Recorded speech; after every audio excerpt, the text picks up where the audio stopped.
Welcome to the Slop Farm. Enjoy the video.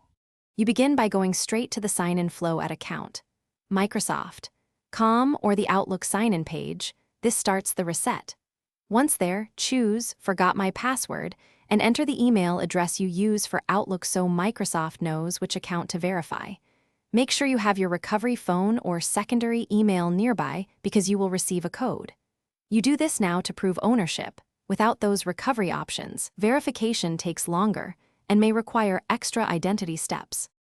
Once done selecting a verification method, you will get a one-time 6-digit code by text, email, or authenticator app. Enter it immediately because codes expire quickly. If you use an authenticator app, open it and copy the code exactly, no spaces. If you don't receive a code, choose Account Recovery and follow the prompts to provide extra information about the account. This slower path helps Microsoft confirm you are the account owner. Make sure to keep your recovery info updated to avoid delays. After verification, you will be prompted to create a new password. Choose a strong, unique passphrase of at least 12 characters and avoid reusing old passwords.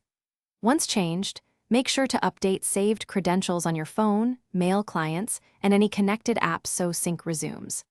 If the reset fails or you're blocked, use the account recovery form and provide as much accurate history as possible. If that still fails, contact Microsoft support for guided help. One key tip: clear cached credentials before.